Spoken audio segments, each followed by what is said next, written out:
कल वाले लेक्चर में हमने बात किया था एसेंशियल न्यूट्रिएंट जो होता है उसको हमने 4 भागों में बांटा था। किस बेस पे? फंक्शन के बेस पे। उसके बाद 2 भागों में बांटा था। किस बेस पे? माइक्रोन्यूट्रिएंट किस बेस पे बांटा था? कॉन्सेंट्रेशन के, क्वांटिटी के बेस पे बांटा था। आज वाला लेक्चर स्टार्ट करते हैं। हमारी एनसीईआरटी में लिखा है role of macro and micro nutrient. कुल मिलाजुला के हम लिख सकते हैं रोल ऑफ क्या? एसेंशियल एलिमेंट लिख सकते हो। एसेंशियल एलिमेंट को उसमें बांट दिया, मैक्रो एंड माइक्रो न्यूट्रिएंट का रोल कहा है। मतलब इसका रोल क्या होता है प्लांट में, ये जो प्लांट ले रहा है, एब्जॉर्ब कर रहा है, इसका आखिर में ये जाके इसका रोल क्या है, फंक्शन क्या है इसका, वो समझते हैं। तो देखो, अगर हम 17 के 17 एलिमेंट की बात करें तो उसमें से जो होता है ये सब बहुत अलग अलग एलिमेंट का अलग अलग फंक्शन होता होगा। तो ये जो होते हैं इनके क्या होते हैं? बहुत सारे फंक्शन होते हैं, सेवरल फंक्शन। बहुत सारे क्या होते हैं भैया? फंक्शन होते हैं। उसमें से कुछ हमारी एनसीईआरटी में दिया है। कहा भैया एक एक पढ़ने से पहले आओ ऊपर देख लेते हैं इसके कितने फंक्शन, मतलब मेन फंक्शन क्या होते हैं एसेंशियल एलिमेंट के। तो इसे ने कहा भैया देखो ये मेंटेन करता है क्या? Permeability of cell membrane. Cell membrane में क्या जाएगा उसकी परमेबिलिटी कौन डिसाइड करता है? एसेंशियल एलिमेंट डिसाइड कर सकते हैं। उसके बाद ये मेंटेन करता है osmotic concentration of cell. Cell का ऑस्मोटिक कॉन्सेंट्रेशन, अगर तुम्हें याद आ रहा हो तो हमने पढ़ाया था opening and closing of stomata. K+ का रोल था कि नहीं था? कॉन्सेंट्रेशन मेंटेन कर रहा था कि नहीं? उसी की वजह से opening and closing of stomata हो रहा था कि नहीं? बिल्कुल हो रहा था। उसके बाद अगर हम बात करते हैं इसका रोल होता है ETS में भी इसका रोल होता है। किसमें रोल होता है भैया? ETS में इसका रोल होता है। अभी एक एक नहीं स्टार्ट कर रहे हैं, अभी देखो अभी एक एक करके एक एक पे बात करेंगे, नाइट्रोजन और इस सब पे बात करेंगे। ETS में इसका रोल होता है। उसके बाद जो होता है बफरिंग एक्शन को मेंटेन करता है। बफरिंग एक्शन मतलब क्या होता है? एनायन कैटायन को मेंटेन करना, बैलेंस करना। एनायन और कैटायन को क्या करना भैया? बैलेंस करना। इतनी बात एकदम क्लियर है। और ये जो होता है मेजर कंपोनेंट होता है बायोमैक्रोमोलिक्यूल। हमने जब बायोमोलिक्यूल पढ़ाया था तो बताया था 2 तरीके के बायोमोलिक्यूल होते हैं, एक माइक्रो बायोमोलिक्यूल, एक मैक्रो बायोमोलिक्यूल। माइक्रो मतलब जो छोटे हो, मैक्रो मतलब अच्छा कितने छोटे, वहां डाल्टन में बताया था कि नहीं? चलो हम अगर बात कर रहे हैं तो ये मैक्रो कंपोनेंट में हमने क्या बताया था? जो 1000 डाल्टन से ऊपर हो, कहीं कहीं 10,000 लिखा होगा, तो 1000 डाल्टन से ऊपर हो तो उसे क्या बोलेंगे? बायोमैक्रो मॉलिक्यूल में रखेंगे। तो मैक्रो मॉलिक्यूल में हमने रखा था क्या? लिपिड रखा था, लिपिड जो प्रोटीन रखा था, कार्बोहाइड्रेट, पॉलीसेकेराइड मतलब कार्बोहाइड्रेट रखा था, और उसके बाद क्या रखा था? न्यूक्लिक एसिड रखा था, लिपिड भी आ गया था। वो सब बात अलग है कि लिपिड का मॉलिक्यूलर वेट क्या होता है, कम होता है, वहां सब हमने बताया था। तो ये मेजर कंपोनेंट, घटक, कंपोनेंट मतलब ये बनाते हैं क्या? बायोमोलिक्यूल मेजर कंपोनेंट होते हैं। हमारी एनसीईआरटी में कंस्टिट्यूएंट लिखा होगा, वही मतलब है major component of biomolecule. Macromolecule लिख दो, मैक्रोमोलिक्यूल, क्योंकि H2O भी मॉलिक्यूल है। मैक्रो छोटा मॉलिक्यूल है। मैक्रोमोलिक्यूल एंड कोएंजाइम, जो कोएंजाइम होते हैं, कोएंजाइम हमने बायोमोलिक्यूल्स में पढ़ाया था, जो कोएंजाइम होते हैं एंड मैक्रोमोलिक्यूल्स होते हैं, एसेंशियल एलिमेंट उसके क्या होते हैं? कंपोनेंट होते हैं। क्या होते हैं भैया? कंपोनेंट होते हैं। इतनी बात एकदम क्लियर है। तो बताओ, देखो ये चैप्टर हम क्या ये चैप्टर कैसे पढ़ेंगे? हम दूसरे अंदाज में पढ़ेंगे। कैसे भैया? ये थोड़ा थोड़ा लिखते जाएंगे, उसको पढ़ते जाएंगे, उसके बाद मिटाते जाएंगे, उसके बाद इसको टुकड़ों टुकड़ों में बांट के पढ़ेंगे। समझ रहे हो ना? एकदम जैसे हम कहें वैसे पढ़ना इसको, अगर तुम चाहते हो कि बेहतर तरीके से याद हो जाए, नहीं तो ये भूल जाता है यार, पूरा रटने वाला टॉपिक है। तो बताओ, हमने बताया इसके बहुत सारे फंक्शन। अब आंख बंद कर लो, उसके बाद एक एक करके बताओ। पहला फंक्शन हमने क्या बताया? परमेबिलिटी ऑफ सेल मेम्ब्रेन को मेंटेन करता है। दूसरा फंक्शन क्या बताया हमने? दूसरा फंक्शन बताया ये क्या करता है? ऑस्मोटिक कॉन्सेंट्रेशन को मेंटेन करता है। तीसरा ETS में रोल होता है। चौथा इसका क्या फंक्शन बताया कि ये बफरिंग एक्शन को मेंटेन करता है, कैटायन एनायन को बैलेंस करता है। उसके बाद हमने क्या बताया? मेजर कंपोनेंट होता है ऑर्गेनिक, मैक्रोमोलिक्यूल और कोएंजाइम का।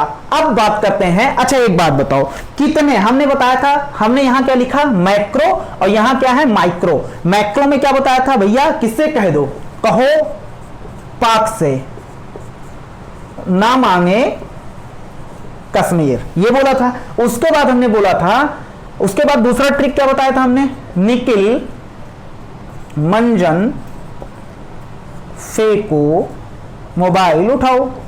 चलो, तो कहने का मतलब है, अब देखो यही हमने टोटल कितने बताए थे, 17 एसेंशियल एलिमेंट, ये 8, ये कितने हैं, 9, ये क्या थे, मैक्रो न्यूट्रिएंट थे, और ये क्या थे, 8 माइक्रो न्यूट्रिएंट थे। अब हमने बताया था कि ये जो है CHO, ये एब्जॉर्ब किया जाता है कहां से, ये एब्जॉर्ब किया जाता है भैया, ये एब्जॉर्ब किया जाता है किससे, CO2 प्लस H2O से। किससे एब्जॉर्ब किया जाता है, CO2 एंड H2O।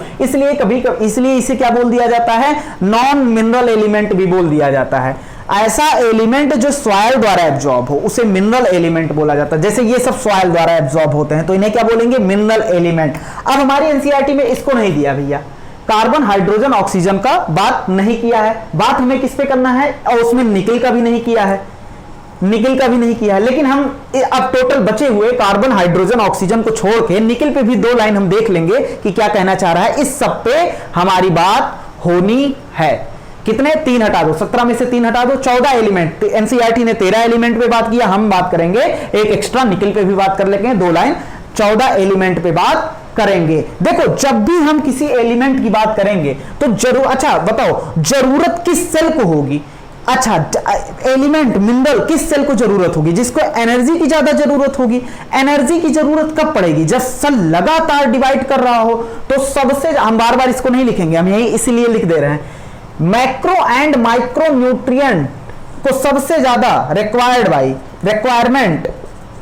रिक्वायरमेंट किसको होती है भैया, मेरिस्टेमेटिक सेल। किसको होती है भैया, मेरिस्टेमेटिक।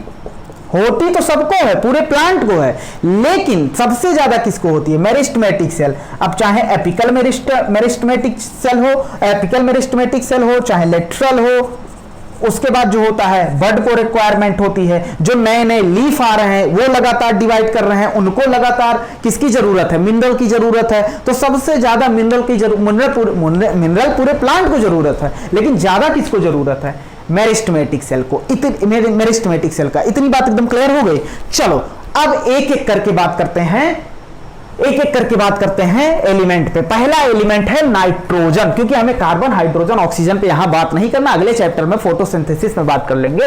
चलो मैक्रो एंड माइक्रो न्यूट्रिएंट, हमने बताया बहुत सारे फंक्शन में क्या बताया, permeability of membrane, osmotic concentration maintain करते हैं, ईटीएस में इसका रोल होता है। भैया अभी ये सब जो पढ़ रहे हो ना, बाद में इसे पढ़ने की जरूरत ही नहीं है, क्योंकि एक एक काम कौन कौन क्या करता है ये सब पढ़ लेंगे ना। बफरिंग एक्शन एनायन कैटायन को बैलेंस करता है। उसके बाद मेजर कंपोनेंट होता है मॉलिक्यूल और कोएंजाइम का। उसके बाद बताया हमने सबसे ज्यादा रिक्वायरमेंट मिनरल का किसके द्वारा होता है भैया, मेरिस्टेमेटिक सेल द्वारा, या जो पत्ती अभी बन रही या बड कोई निकला हुआ है वो डिवाइड कर रहा है। चलो भैया अब हम आगे बढ़ते हैं, एक एक करके बात करते हैं। हमारे साथ बने रहना और जैसा कह रहे हैं वैसा ही पढ़ना, नहीं तो ये चैप्टर भूल जाओगे। इतनी बात एकदम क्लियर है। अब हम स्टार्ट करते हैं आज का टॉपिक, नाइट्रोजन। क्या स्टार्ट करते हैं, नाइट्रोजन। पहला है नाइट्रोजन। चलो क्या है भैया, नाइट्रोजन। ये नाइट्रोजन जो होता है सबसे ज्यादा जरूरत होता है प्लांट को। क्या रिक्वायरमेंट क्या होती है, सबसे ज्यादा रिक्वायरमेंट भैया, रिक्वायर्ड बाई ग्रेटेस्ट अमाउंट, सबसे ज्यादा रिक्वायरमेंट किसकी होती है, नाइट्रोजन की। लेकिन एक बात को याद रखना, सबसे ज्यादा रिक्वायरमेंट किस सेंस में कहा है, जो एलिमेंट सॉइल से एब्जॉर्ब हो रहे हैं, नहीं तो इससे ज्यादा किसकी जरूरत होती, कार्बन हाइड्रोजन ऑक्सीजन। अगर कार्बन हाइड्रोजन पूछ ले भैया, कार्बन हाइड्रोजन ऑक्सीजन के बाद कौन सा मिनरल एलिमेंट सबसे ज्यादा अमाउंट में चाहिए होता है, तो क्या लगाओगे, नाइट्रोजन। क्या लगाओगे, नाइट्रोजन। तो सबसे पहला क्वेश्चन यहां से बन सकता है कि बताओ रिक्वायर्ड इन ग्रेटेस्ट अमाउंट, सबसे ज्यादा अमाउंट में कौन ऐसा एलिमेंट चाहिए, तो क्या लगाओगे, नाइट्रोजन, पहला क्वेश्चन। उसके बाद अब अगला, इसमें हम देखेंगे कि नाइट्रोजन के फॉर्म में नहीं जाता अंदर। जैसे हम मान लो हमारे सेल को क्या चाहिए, ग्लूकोज, तो वो ग्लूकोज हम किस फॉर्म में, पिज्जा की फॉर्म में अंदर डाल रहे हैं कि चावल खा के डाल रहे हैं ग्लूकोज, कुल मिला जुला के हमारे सेल को चाहिए ग्लूकोज। अब वो तुम्हारा मैटर है कि किस फॉर्म में उसे ला रहे हो, चावल खा के, रोटी खा के, कि पिज्जा खा के, कि बर्गर खा के, किसी भी तरीके से तुम ग्लूकोज लाओ, किस फॉर्म में ला रहे हो ग्लूकोज को। सिर्फ ग्लूकोज तो अब कुछ लोग कहेंगे ग्लूकोन डी पी लेंगे, अरे भैया जब खाना खाते हो तो सिर्फ ग्लूकोज थोड़ी ना खाते हो, उसमें ग्लूकोज बधा रहता है तो अंदर जाके टूटता है ना वो, तो ग्लूकोज लेकिन जा रहा है, लेकिन किसी दूसरे के फॉर्म में जा रहा है, जैसे खाने के फॉर्म में जा रहा है, कोई पिज्जा के फॉर्म में जा रहा है, बर्गर के फॉर्म में जा रहा है, कुल मिला जुला के अंदर क्या हो जा रहा है, ग्लूकोज। तो ऐसे नाइट्रोजन जो होता है प्लांट में नाइट्रोजन के फॉर्म में, मतलब नाइट्रोजन के फॉर्म में सूखा मतलब अकेले ऐसा नहीं नाइट्रोजन उठा चला गया, वो किसी ना किसी फॉर्म में जाता है। तो देखो हम लिखेंगे यहां पर एब्जॉर्ब्ड एज प्लांट। अच्छा बताओ कौन एब्जॉर्ब करेगा, रूट द्वारा प्लांट में जाएगा, कहां से, सॉइल से। इस बात को दिमाग में रखना, हर बार हम लिखेंगे नहीं क्योंकि कुछ जगह लिखा है सॉइल से उठेगा, पता है हमें सॉइल वाला ही पढ़ रहे हैं। जो CO2 और H2O वाला है उसको हम छोड़ दिए हैं, CHO उसको छोड़ दिए हैं, वो CO2 और H2O से मिला है, CO2 तो वहां से मिल जा रहा है, और कहां से, एटमॉस्फेयर से, H2O भी जमीन से ले रहे हैं। तो देखो सबसे, अब यहां से एक क्वेश्चन और पूछ सकता है, हर एक लाइन से क्वेश्चन बन सकती है, पहले ही बात बता दी, हर एक लाइन से यहां से क्वेश्चन बन सकता है। एब्जॉर्ब्ड एज किस फॉर्म में एब्जॉर्ब करता है, तो सुनो NO3 माइनस, NO2 माइनस और अमोनियम NH4 प्लस। देखो भैया ये जो होता है नाइट्रेट के फॉर्म में भी एब्जॉर्ब कर सकता है, नाइट्राइट के फॉर्म में भी कर सकता है, अमोनियम आयन के भी फॉर्म में कर सकता है। अब पूछ ले ज्यादातर किस फॉर्म में करता है, तो ज्यादातर NO3 माइनस मतलब नाइट्रेट के फॉर्म में करता है। किस फॉर्म में करता है, नाइट्रेट के फॉर्म में। लेकिन वो नाइट्राइट और अमोनियम आयन के फॉर्म में भी नाइट्रोजन का एब्जॉर्प्शन कर सकता है। देखो नाइट्रोजन जा रहा है लेकिन किस फॉर्म में जा रहा है, नाइट्रेट के फॉर्म में। नाइट्रोजन जा रहा है लेकिन किस फॉर्म में जा रहा है, नाइट्राइट के फॉर्म में। नाइट्रोजन जा रहा है लेकिन किस फॉर्म में जा रहा है, अमोनिया के फॉर्म में। इतनी बात एकदम क्लियर है। अब देखो, अब अगर बात करें नाइट्रोजन, तो ये जो नाइट्रोजन होता है ये किसी ना किसी चीज का किसी ना किसी का कंपोनेंट होगा कि नहीं होगा। देखो ये नाइट्रोजन जो होता है ये कंपोनेंट होता है। पहले एक बात बताओ, amino acid NH2 COOH R group, उसके बाद हाइड्रोजन, ये क्या है, अमीनो एसिड। और ऐसे ढेर सारे अमीनो एसिड जुड़कर क्या बनाते हैं, प्रोटीन बनाते हैं कि नहीं बनाते हैं। ढेर सारे अमीनो एसिड जुड़ के क्या बनाते हैं भैया, प्रोटीन बनाते हैं। तो चलो नाइट्रोजन जो होता है वो कंपोनेंट, घटक होता है किसका। सबसे पहली बात हमें पता है कि ये अमीनो एसिड का कंपोनेंट है कि नहीं है, अमीनो एसिड में पाया जा रहा है, कंपोनेंट ऑफ अमीनो एसिड। अगर अमीनो एसिड का कंपोनेंट है तो अमीनो एसिड मिलकर क्या बनाते हैं, प्रोटीन। क्या बनाते हैं, प्रोटीन। तो प्रोटीन का भी कंपोनेंट होगा, चलो प्रोटीन का भी कंपोनेंट होगा। अब बताओ, तो हमारी एनसीईआरटी में सीधा लिखा है प्रोटीन का कंपोनेंट होता है। ज्यादातर हार्मोन कैसे होते हैं, प्रोटीनेसियस होते हैं, तो ये हार्मोन का भी कंपोनेंट होगा। उसके बाद देखो विटामिन को पहले बोला जाता था वाइटल एमाइन, एमाइन ग्रुप आ गया, मतलब नाइट्रोजन होगा कि नहीं होगा, तो विटामिन का भी कंपोनेंट होता है, विटामिन। उसके बाद अच्छा एक बात बताओ, अगर तुम्हें डीएनए या आरएनए बनाना है तो सबसे पहले क्या लेना पड़ेगा, नाइट्रोजिनस बेस, उसके बाद शुगर लेना पड़ेगा, उसके बाद फास्फोरिक एसिड लेना पड़ेगा, फॉस्फेट ग्रुप लेना पड़ेगा कि नहीं। नाम से देखो नाइट्रोजिनस बेस, और तब जाके क्या बनेगा हमारा, न्यूक्लियोटाइड बनेगा। क्या बनेगा, न्यूक्लियोटाइड। और ढेर सारे न्यूक्लियोटाइड को जोड़ देंगे तो क्या बन जाएगा, न्यूक्लिक एसिड। न्यूक्लिक एसिड में कौन आता है, डीएनए या आरएनए। डीएनए और आरएनए न्यूक्लिक एसिड बन गया। तो न्यूक्लिक एसिड में नाइट्रोजिनस बेस है, और नाइट्रोजिनस बेस मतलब नाइट्रोजन आ रहा है कि नहीं, इसमें भी नाइट्रोजन होता है कि नहीं, तो ये कंपोनेंट होते हैं, कंपोनेंट होते हैं किसके, न्यूक्लिक एसिड के भी कंपोनेंट होते हैं। किसके कंपोनेंट होते हैं, न्यूक्लिक एसिड।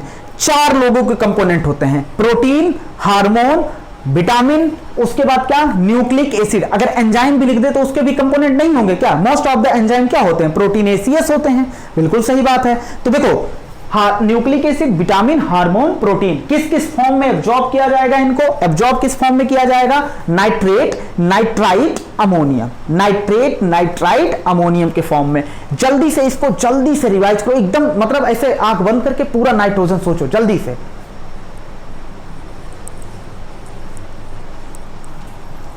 अच्छा, हम कह रहे हैं भैया रिक्वायर्ड किसको होगा, मेरिस्टेमेटिक सेल को, सबको रिक्वायरमेंट होगा, रिक्वायरमेंट इसका किसको होगा, सबको होगा, लेकिन पर्टिकुलरली किसको रिक्वायरमेंट होगा, ये मेरिस्टेमेटिक सेल जो है और जो मेटाबॉलिकली एक्टिव सेल है। मेटाबॉलिकली एक्टिव सेल मतलब जिसमें जो ज्यादा एक्टिव है सेल, जिसमें मेटाबॉलिज्म ज्यादा हो रहा है, तो उसको मिनरल की रिक्वायरमेंट भी क्या होगी, ज्यादा होगी। चलो मैं मिटाना चाह रहा हूं, मैं मिटाने से पहले एक बात बताओ कि नाइट्रोजन जो होता है सबसे ज्यादा अमाउंट में हमें चाहिए कि नहीं चाहिए, बिल्कुल सबसे ज्यादा अमाउंट में चाहिए। उसके बाद बताओ ये एब्जॉर्ब किस फॉर्म में होता है, मेनली किस फॉर्म में होता है, नाइट्रेट के फॉर्म में, NO3-। अच्छा, और किस फॉर्म में हो सकता है, नाइट्राइट और अमोनियम के फॉर्म में। अच्छा, कंपोनेंट किसके होते हैं, अमीनो एसिड, अमीनो एसिड मिलकर क्या बनाता है, प्रोटीन, और ये हार्मोन के भी कंपोनेंट होते हैं, विटामिन के भी होते हैं, और किसके होते हैं, न्यूक्लिक एसिड के होते हैं। किसके होते हैं भैया, न्यूक्लिक एसिड के भी होते हैं। इतनी बात एकदम क्लियर है। चलो अब अगला देखो, एनसीईआरटी में दिया होगा फास्फोरस, क्या दिया होगा, फास्फोरस।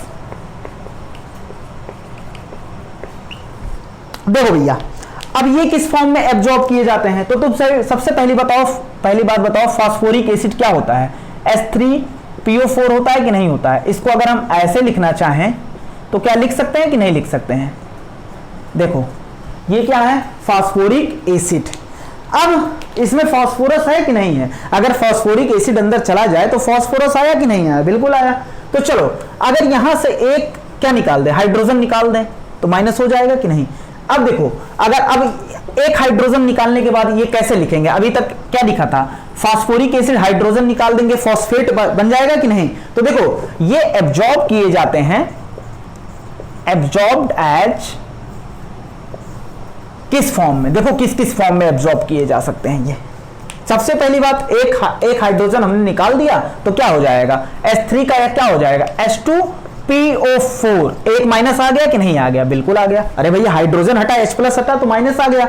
H2PO4 माइनस के फॉर्म में एब्जॉर्ब किए जाते हैं। अगर एक हाइड्रोजन हमने और निकाल दिया तो एक निगेटिविटी और आ गई, तो अब क्या हो गया, H3, 2 हाइड्रोजन निकाल दिया तो HPO4 कितने निगेटिव आ गए, 2।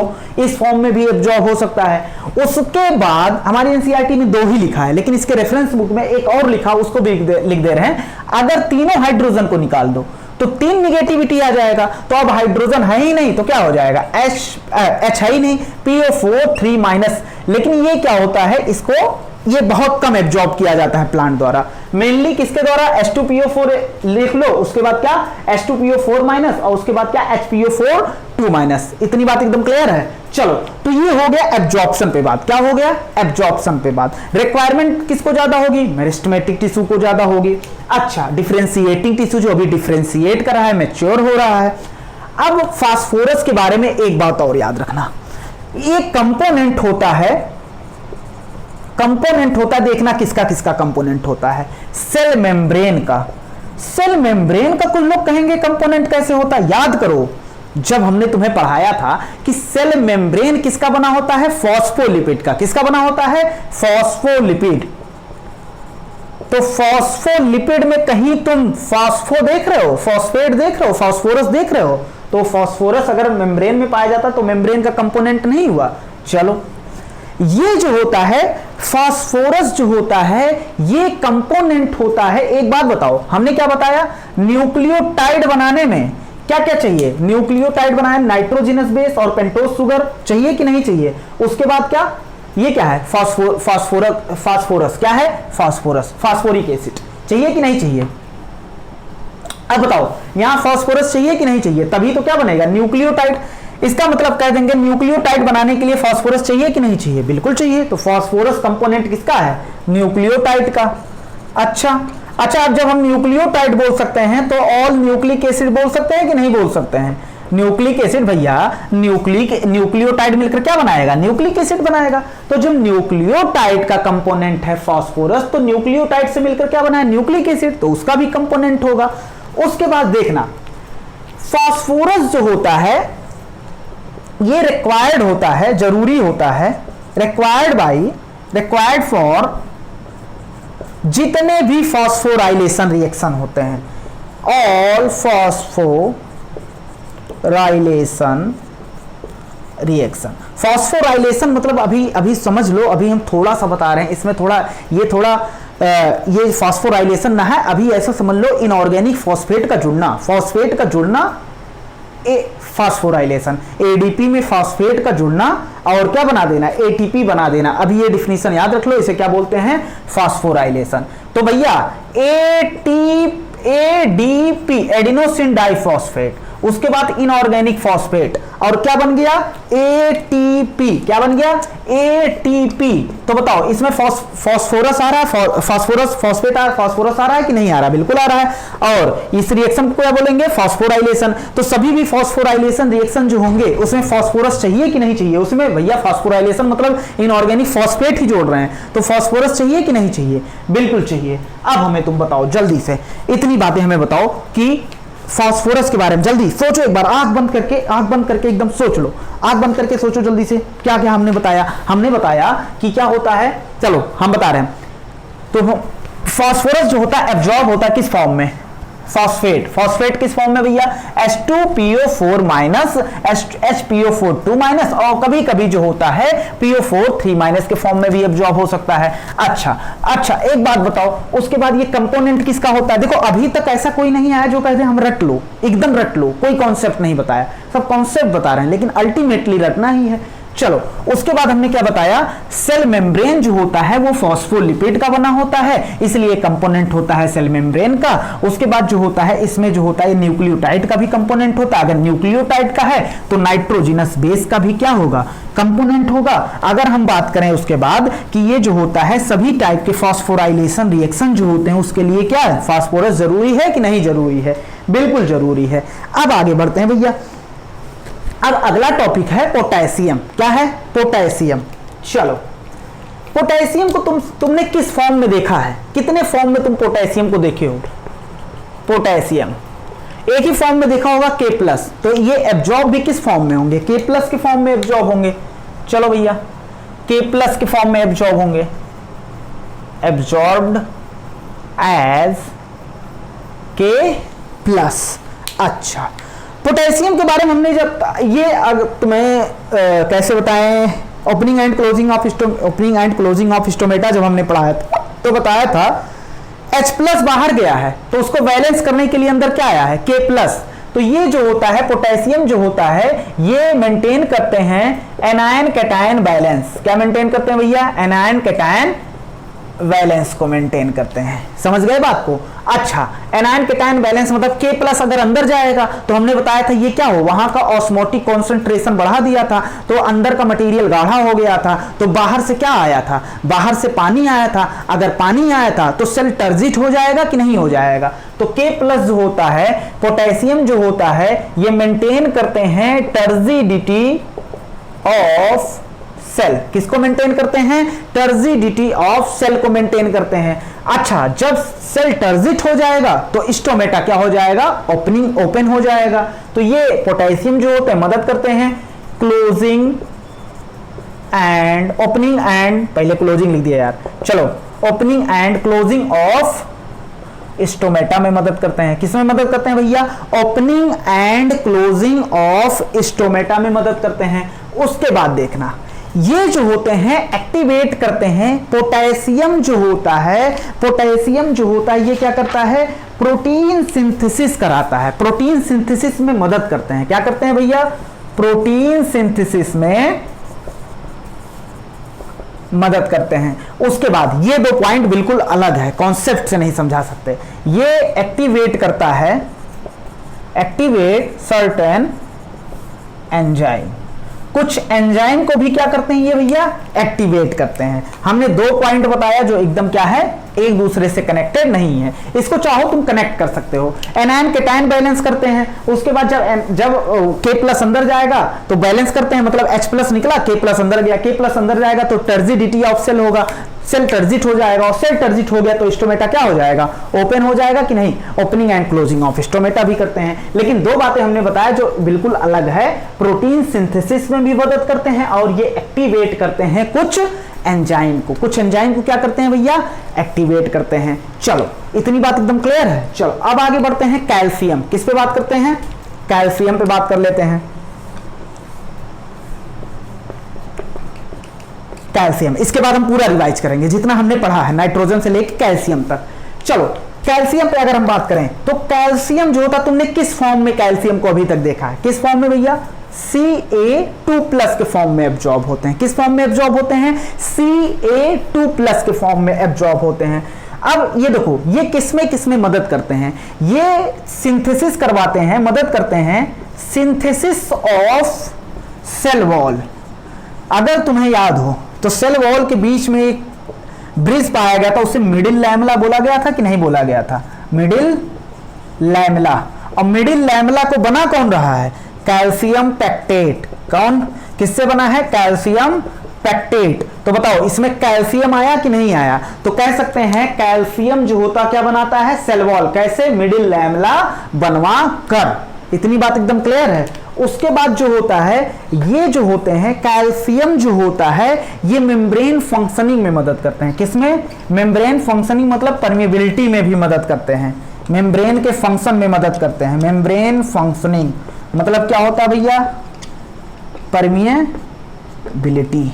उसके बाद जो होता है, ये एक और चीज सिंथेसिस करते हैं, mitotic spindle fibre. Mitotic spindle जो होता है उसका भी सिंथेसिस, उसमें भी क्या होता है, कैल्शियम पाया जाता है। क्या पाया जाता है, कैल्शियम। तो ये सिंथेसिस करते हैं किसका, माइटोटिक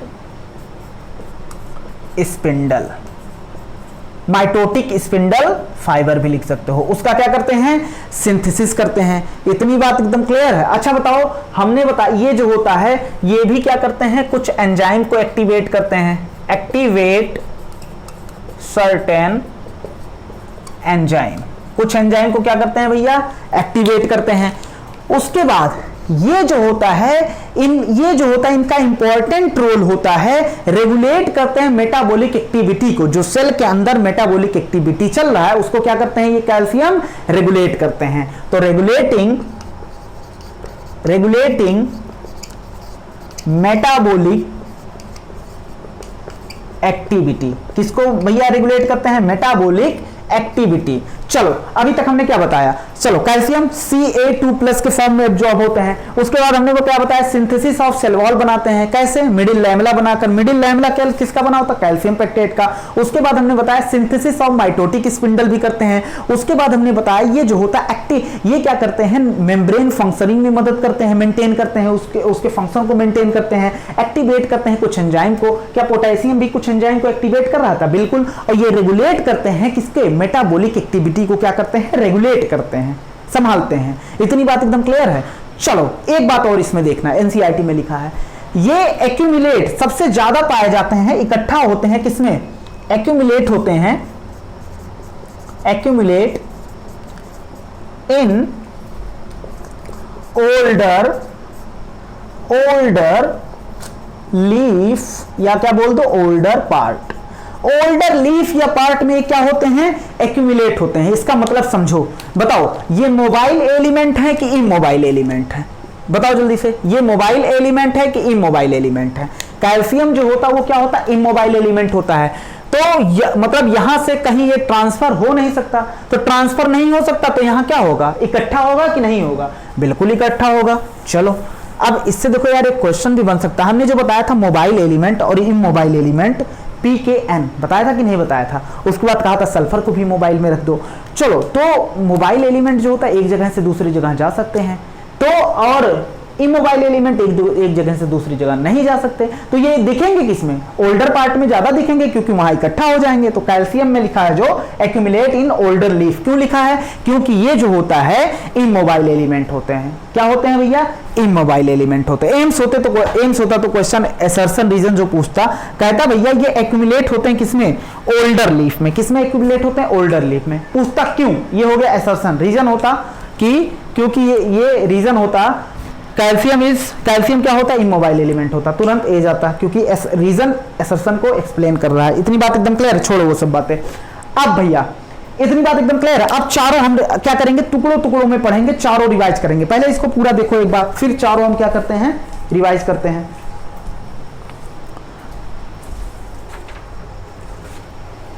चलो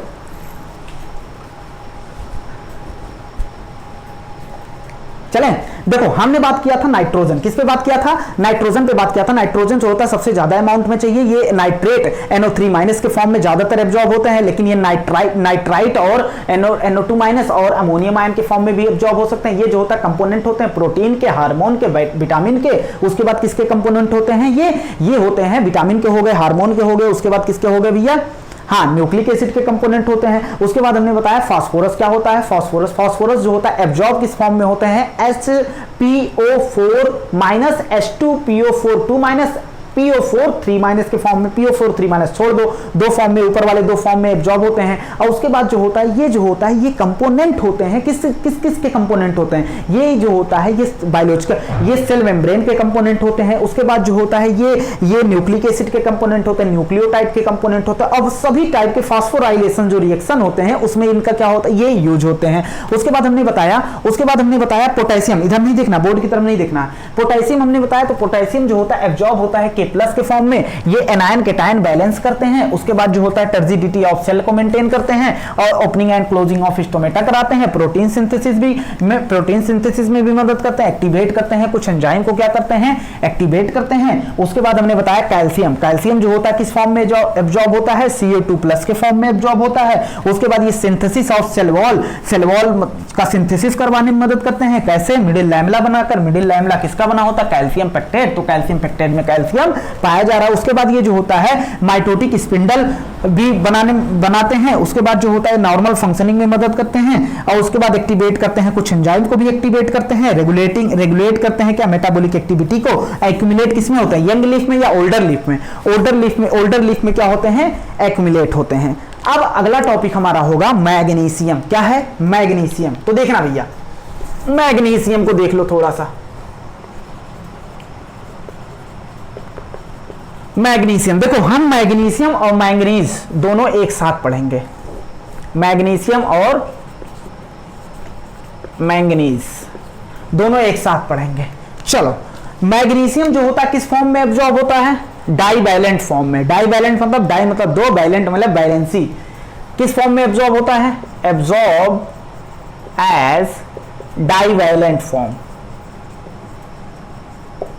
और दो डाइवैलेंट फॉर्म क्या, मैग्नीशियम आयन Mg2+। ये भी क्या होता है, absorb as divalent form. Divalent form क्या है इसका, मैंगनस आयन। क्या है भैया, मैंगनस आयन Mn2+।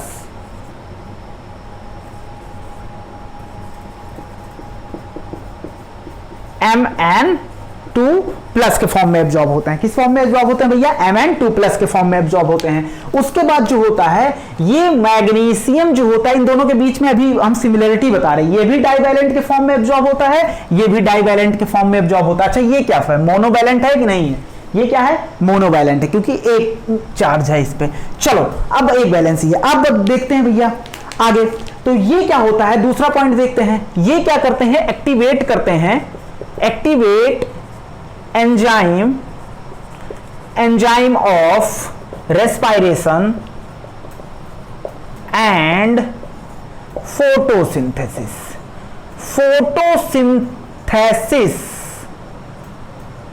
एंड रेस्पिरेशन में जो एंजाइम पाया जाता है वो क्या करते हैं, एक्टिवेट कौन करता है, मैग्नीशियम। ज्यादातर एंजाइम को कौन एक्टिवेट करता है, मैग्नीशियम एक्टिवेट करता है, समझ रहे हो ना। उसके बाद हम बात करते हैं, हमने तुम्हें दो बताया था, एक बताया था रुबिस्को, एक बताया था पेप्को, अभी बहुत सारे बताएंगे जब आने दो टॉपिक। उसके बाद जो होता है ये भी सेम, मैंगनीज में भी सेम ऐसे लिखेंगे। ये क्या करते हैं, एक्टिवेट करते हैं, एक्टिवेट द एंजाइम ऑफ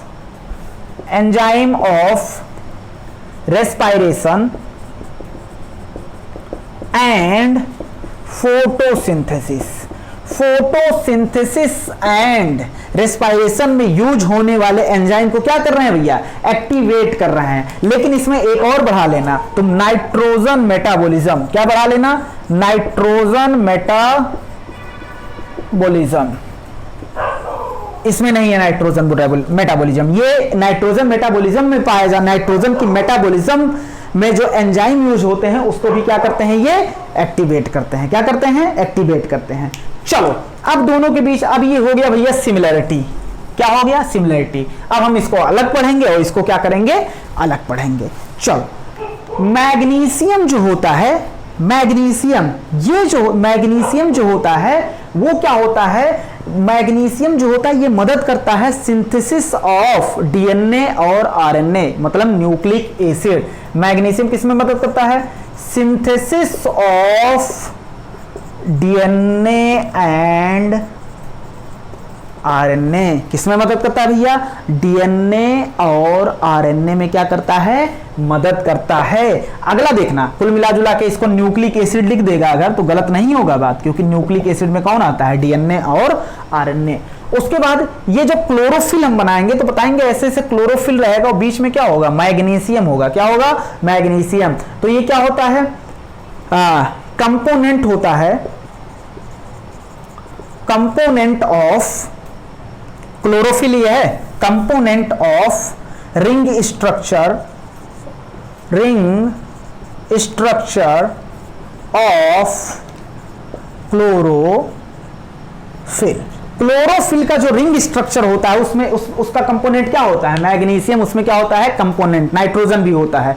उसके बाद देखना अगला इसका पॉइंट, जो तुमने पढ़ा था कि ribosome 70S ribosome 80S ribosome ये 2 यूनिट में होते हैं। जैसे 70S वाले को अगर ले लें, एक होता है 50 यूनिट, लार्ज सब यूनिट क्या होता है 50 यूनिट, छोटा वाला 30S का होता है। अब देखना, और ये दोनों आपस में हमने बताया था जब तुम्हें ट्रांसलेशन पढ़ाया था, ट्रांसलेशन के दौरान ये क्या करते हैं, दोनों यूनिट आपस में जुड़ते हैं। तो इन्हें जोड़ने में मदद कौन करता है, इन्हें जोड़ने में मदद करता है कौन भैया, मैग्नीशियम। कौन, मैग्नीशियम। तो मैग्नीशियम जो होता है maintain the ribosomal structure. Important question भैया ये यार, इसमें इंपॉर्टेंट क्या बताएं, सभी लाइन अपने आप में क्वेश्चन बन सकता है, सभी लाइन अपने आप में क्या बन सकता है भैया, क्वेश्चन बन सकता है। इतनी बात एकदम क्लियर है। चलो अब देखना, अगर हम बात करें इसमें तो ये मेंटेन करता है राइबोसोमल स्ट्रक्चर। किसको मेंटेन करता है, राइबोसोमल स्ट्रक्चर। तो ये 3 बातें हो गई मैग्नीशियम के बारे में। पहला क्या, ये मदद करता है सिंथेसिस ऑफ डीएनए और आरएनए। तुम कहोगे कैसे, डीएनए आरएनए में यूज तो नहीं हो रहा मैग्नीशियम, लेकिन मदद कैसे कर रहा है, इसको बनाने में एंजाइम लगते हैं कि नहीं, उसके एंजाइम को एक्टिवेट करता होगा। तो देखो अब एक्टिवेट करता है। अब उसके बाद ये जो होते हैं कंपोनेंट होते हैं किसका, रिंग स्ट्रक्चर ऑफ क्लोरोफिल का क्या होता है, कंपोनेंट होता है। उसके बाद मेंटेन करता है राइबोसोमल स्ट्रक्चर को। क्या, राइबोसोमल स्ट्रक्चर को क्या करता है, मेंटेन करता है। कैसे, उनको कनेक्ट करके। अब देखना इसका एक फंक्शन हम लिखेंगे, बेस्ट डिफाइंड फंक्शन इसका जो होता है, बेस्ट डिफाइनिंग फंक्शन। डिफाइंड मतलब जो परिभाषित कर दे कि हाँ एक फंक्शन बता दे और कह दे भैया हम इसी के बारे में बात कर रहे हैं। बेस्ट डिफाइंड फंक्शन जो होता है वो क्या होता है, फोटोसिंथेसिस के दौरान जो होता है स्प्लिटिंग ऑफ वाटर होता है। क्या होता है, स्प्लिटिंग ऑफ वाटर। तो तुमसे पूछ ले भैया स्प्लिटिंग ऑफ वाटर कौन करता है, तो सबसे पहले तुम किसको प्रायोरिटी दोगे, मैंगनीज। क्या बोलोगे, मैंगनीज। अभी बताएंगे क्लोरीन भी मदद करता है उसमें। स्प्लिटिंग ऑफ वाटर कौन मदद करता है भैया, मैंगनीज। अच्छा, स्प्लिटिंग ऑफ वाटर में क्या होता है, H2O। मैंगनीज क्या कर देता है, उसमें मदद करता है तोड़ने में। H2O की हाइड्रोलिसिस होती है, H2O को तोड़ा जाता है। 2 H plus 2 electron minus plus 1 oxygen. चलो हम यहां 2 ले रहे हैं, 2 H2O, 4 hydrogen, 4 proton, 4 proton, 4 electron, और यहां क्या हो गया भैया O2। अब बताओ स्प्लिटिंग ऑफ वाटर के दौरान O2 रिलीज हो रहा है कि नहीं हो रहा है? O2 क्या हो रहा है भैया? रिलीज हो रहा है। ये बताएंगे यार जब फोटोसिंथेसिस आएगा। इतनी बात एकदम क्लियर है। तो बताओ मैंगनीज के बारे में तुम एक फंक्शन बताओ, उसका क्या होता है? Splitting of water. क्या मत किसमें मदद करता है भैया? Splitting of water. इसको जल्दी से पढ़ो, जल्दी से रिवाइज करो, हम इसको मिटाने जा रहे हैं। हो गया ना? चलो भैया अब एक एक करके बताओ मैं। मैग्नीशियम जो होता है, मैग्नीशियम किस फॉर्म में एब्जॉर्ब होता है? डाइवैलेंट फॉर्म में कि Mg2+। और ये किस फॉर्म में होता है भैया? Divalent Magnus ion Mn2+। उसके बाद जो होता है ये एक्टिवेट करता है एंजाइम, किसका एंजाइम? रेस्पिरेशन और फोटोसिंथेसिस में यूज होने वाले एंजाइम। और ये भी सेम एक्टिवेट करता है किसका? रेस्पिरेशन और फोटोसिंथेसिस में यूज होने वाले एंजाइम। ये नाइट्रोजन मेटाबॉलिज्म वाले एंजाइम को भी क्या करता है? एक्टिवेट करता है। उसके बाद हमने मैग्नीशियम में 3 बात तुम्हें बताई। 3 बातें कौन कौन सी? डीएनए आरएनए को क्या करता है? सिंथेसिस करने में मदद करता है। और कंपोनेंट होता है किसका? कंपोनेंट होता है क्लोरोफिल का। किसका कंपोनेंट होता है? क्लोरोफिल का। उसके बाद ये मेंटेन करता है राइबोसोमल स्ट्रक्चर को, क्या करता है? मेंटेन। और मैंगनीज के बारे में तुम्हें एक बात बोलना हो तो क्या बोलोगे? स्प्लिटिंग ऑफ वाटर करता है। क्या करता है? Splitting of water. अच्छा, स्प्लिटिंग ऑफ वाटर करेगा तो ऑक्सीजन निकलेगा कि नहीं निकलेगा? बिल्कुल निकलेगा। चलो अगला टॉपिक बताओ क्या होगा? अगला टॉपिक होगा सल्फर। क्या होगा? सल्फर। चलो बात करते हैं सल्फर पे। अगर हम सल्फर पे बात करें तो तुम्हें पता होगा sulphuric acid H2 H3SO4, sulphuric acid H2SO4। क्या? H2SO4। अब देखना ये जो H2SO4 है, इसमें क्या करेंगे हम? इसमें 2 हाइड्रोजन अगर हटा दोगे तो क्या होगा? SO4 2-। क्या होगा? SO4 2-। तो किस फॉर्म में सल्फर एब्जॉर्ब किया जाता है? SO4 2- के फॉर्म में क्या किया जाता है? एब्जॉर्ब किया जाता है। इतनी बात एकदम क्लियर है। चलो अब देखना, अगर हम बात करें सल्फर की, किसकी बात करें? सल्फर। तो 2 अमीनो एसिड में देखो, अमीनो एसिड जो हमने तुम्हारे सामने बनाया तो क्या बनाया? CCOOHR। उसके बाद क्या? बनाया? हाँ H। उसके बाद क्या? NH2। ये है अमीनो एसिड। कहीं तुम्हें इसमें सल्फर दिखा? कहीं तुम्हें दिखा? चांस, ये तो सभी अमीनो एसिड में सेम रहता है। अब यही चेंज होगा तो इसमें हो सकता है सल्फर आ जाए। 2 अमीनो एसिड ऐसा होता है जिसमें सल्फर पाए जाते हैं। क्वेश्चन बन सकता है यहां से, इंपॉर्टेंट क्वेश्चन बन सकता है। पूछ ले भैया ऐसा अमीनो एसिड बताओ जिसमें क्या पाए जाते हो? सल्फर पाए जाते हो। क्या पाए जाते हो? सल्फर। तो तुम क्या बताओगे? तुरंत क्या बताओगे? बता रहे हैं भैया। चलो अमीनो एसिड, ये सल्फर जो होता है प्रेजेंट इन ए मतलब अमीनो एसिड, और उस अमीनो एसिड का नाम देखना होता है सिस्टीन एंड मेथियोनिन। क्या होता है भैया? Cysteine and methionine. इतनी बात एकदम क्लियर है। क्या होता है? सिस्टीन एंड मेथियोनिन होता है। कौन? सल्फर। क्या होता है? सल्फर। तो सल्फर जो होता है वो क्या होता है? 2 अमीनो एसिड में पाए जाते हैं। कितने अमीनो एसिड में पाए जाते हैं? 2 अमीनो एसिड में पाए जाते हैं। सिस्टीन, और यहां सिस्टिडीन ना कर देना, सिस्टिडीन अलग हो गया, यहां सिस्टीन है, दिमाग में रखना, भावनाओं ना बह जाना। उसके बाद जो होता है यहां ये कंपोनेंट होते हैं, देखना कंपोनेंट होते हैं, घटक होते हैं, कंपोनेंट ऑफ बहुत सारे विटामिन हो गए। उसके बाद इलेक्ट्रॉन ट्रांसपोर्ट सिस्टम पढ़ाएंगे, तो पढ़ाएंगे तुम्हें क्या? वहां पढ़ाएंगे फेरेडॉक्सिन होता है, उसका भी क्या होता है? कंपोनेंट होगा। या पढ़ाएंगे FeS प्रोटीन। क्या पढ़ाएंगे? Iron sulphur protein. देखो यहां सल्फर आ रहा है कि नहीं आ रहा है? तो इसमें जो होता है सल्फर कंपोनेंट है कि नहीं है? अब यहां से क्वेश्चन बन सकता है कि बताओ कौन कौन से ऐसे विटामिन है जिसमें सल्फर पाया जाता है। तो ये यहां से इंपॉर्टेंट क्वेश्चन बन सकता है कि देखो भैया, अब यहां देखो दो क्वेश्चन यहां से बनेगा, या तो ये वाला बन सकता है या तो ये वाला। ये जो पढ़ा रहे हैं ना सभी क्वेश्चन है, कोई बता नहीं सकता यहाँ, बस हाँ ज्यादातर चांस यहाँ से बन जाए और यहाँ से बन जाए। और ये भी पूछ सकता है कि किस फॉर्म में एब्जॉर्ब होते हैं। तो देखो यार कुछ याद ही नहीं रखना है ना, क्या भूल ना जाओ, H2SO4 सल्फ्यूरिक एसिड, उसके बाद जो होता है ये क्या होता है H2SO4, 2H निकाल दो क्या हो जाएगा, SO4 2- हो जाएगा। इतनी बात। ऐसे H3PO4 हमने देखा था, उसमें निकालते गए थे हाइड्रोजन और अलग अलग फॉस्फेट बनाते गए थे। चलो अब ये देखना एग्जाम्पल, कौन कौन से विटामिन होते हैं जिसमें पाया जाता है। बायोटिन पहला है, उसके बाद अगला है थायमिन। देखना भैया, हम कहते हैं स्पेलिंग जरूरी नहीं है, लेकिन यहां स्पेलिंग जरूरी है।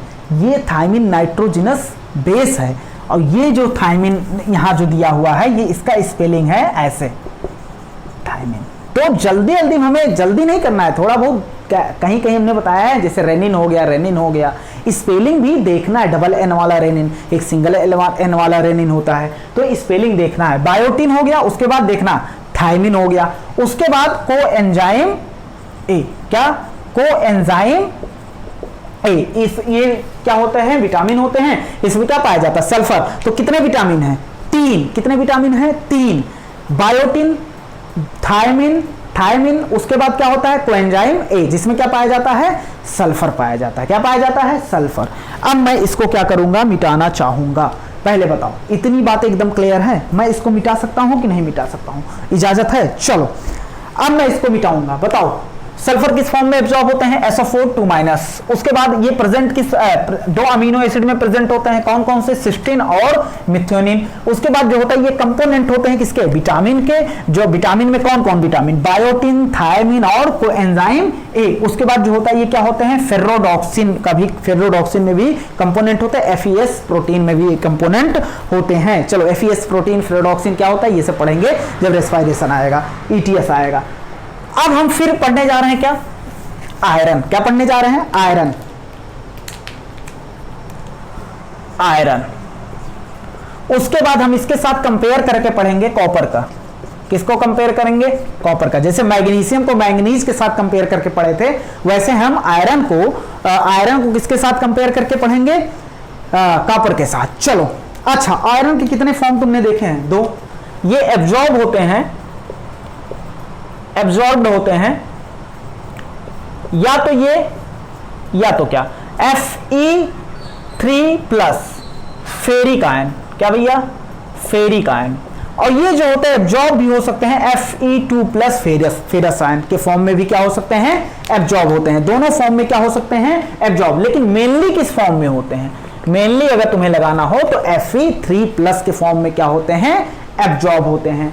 अब देखो कॉपर में एक होता है क्यूप्रस आयन, एक होता है क्यूप्रिक आयन। तो ये किस फॉर्म में होगा, ये किस फॉर्म वाला हुआ, फेरस या फेरिक, ज्यादा फेरिक। लेकिन यहां एक ही फॉर्म में एब्जॉर्ब होता है, वो है क्यूप्रिक आयन के फॉर्म में। किस फॉर्म में भैया, क्यूप्रिक आयन के फॉर्म में। क्यूप्रिक आयन फॉर्मूला भैया, मतलब वो Cu+, अरे कहां दिमाग है भैया, Cu+, कॉपर 2+। इतनी बात एकदम क्लियर है। चलो तो ये आयरन जो होता है ये किस फॉर्म में एब्जॉर्ब हो सकता है, मेनली ये जो होता है Fe3+ के फॉर्म में एब्जॉर्ब हो सकता है। लेकिन अगर पूछ ले तो दोनों ऑप्शन में हो, बोथ दिया हो तो बोथ लगाएंगे। लेकिन यहां सिर्फ क्या लगाएंगे, क्यूप्रिक आयन। क्या लगाएंगे, Cu2+ लगाएंगे। इतनी बात एकदम क्लियर है। ये जो होता है जैसे Fe2+, इसमें से एक इलेक्ट्रॉन निकल गया, इलेक्ट्रॉन निकला तो ऑक्सीडेशन हुआ, रिडक्शन हुआ, ऑक्सीडेशन हुआ। इसका ऑक्सीडेशन अगर हो तो Fe क्या बनेगा, एक इलेक्ट्रॉन भैया तुमने निकाल दिया तो क्या बन जाएगा, 3+ हो जाएगा, Fe3+। और फिर एक इलेक्ट्रॉन जोड़ दिया तो क्या बन जाएगा, Fe2+ हो जाएगा। क्या हो जाएगा, फेरस फेरिक, फेरिक फेरस। इतनी बात एकदम क्लियर है। तो ये रिवर्सिबल है कि इरिवर्सिबल है, रिवर्सिबल है। रिवर्सिबली क्या होते हैं, रिवर्सिबली क्या होते हैं भैया, ऑक्सीडाइज्ड। किससे किसमें, इससे इसमें। इतनी बात क्लियर है। अब देखो फिर इसमें भी क्या होगा, इसमें भी रिवर्सिबली ऑक्सीडाइज्ड हो गए, रिवर्सिबली